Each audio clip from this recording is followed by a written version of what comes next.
I'm sorry, you guys. Apparently my dogs are gonna bark now, too. So, here's part 3. Where was I at? So, yeah, like I was saying, this was common even with those who identified with traditional religion. I also read that 39% believe in the concept of the evil eye, which I would like to know really how can't anyone? As we discussed in a previous discussion, that's something that I've believed in pretty much my whole life, and it's common in very many religions.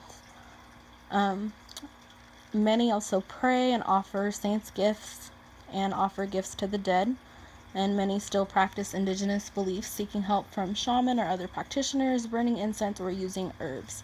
An interesting fact that I found with that was that those born in the U.S. were actually slightly more likely to partake in burning incense than immigrants, at least as far as who admitted to what. The other theme I wanted to look at was Cuban women during the Cuban Revolution. Communism is typically considered to be a bad thing, so I was a bit surprised to read of women supporting it. Really, aside from communism and Russian involvement, I knew very little of the Cuban Revolution. I found in my research that Fidel Castro wanted women to have a more equal position in society, pushing for a Marxism environment. However, it's important to note women's rights and equality were a secondary goal of this movement. Women were expected to put the needs of the country before the needs of their own.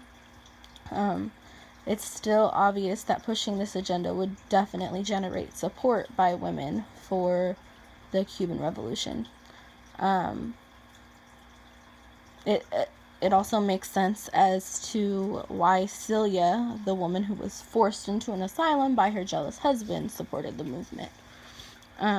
Even when policies have changed to benefit women, though, these changes were reportedly not widely practiced, if practiced at all, especially at first. Women in Cuba have, however, seen major advancements in civil rights, the business sector, and are now owning their own businesses. Education, women are able to go to college. While they were back in the 1960s, it was reported that only about 5% of college graduates were women.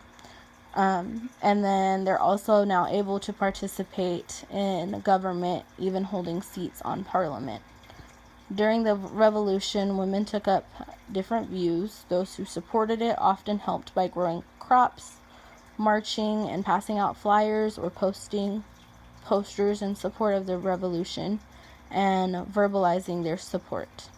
This was a very good book telling the stories of many different women. I enjoyed how it offered different perspectives from women during the Cuban Revolution, and I also enjoyed the dynamics of non-traditional spirituality found in this book. It covered topics from marriage, politics, rape, love, spirituality, childhood defiance, and mental illness, along with so much more.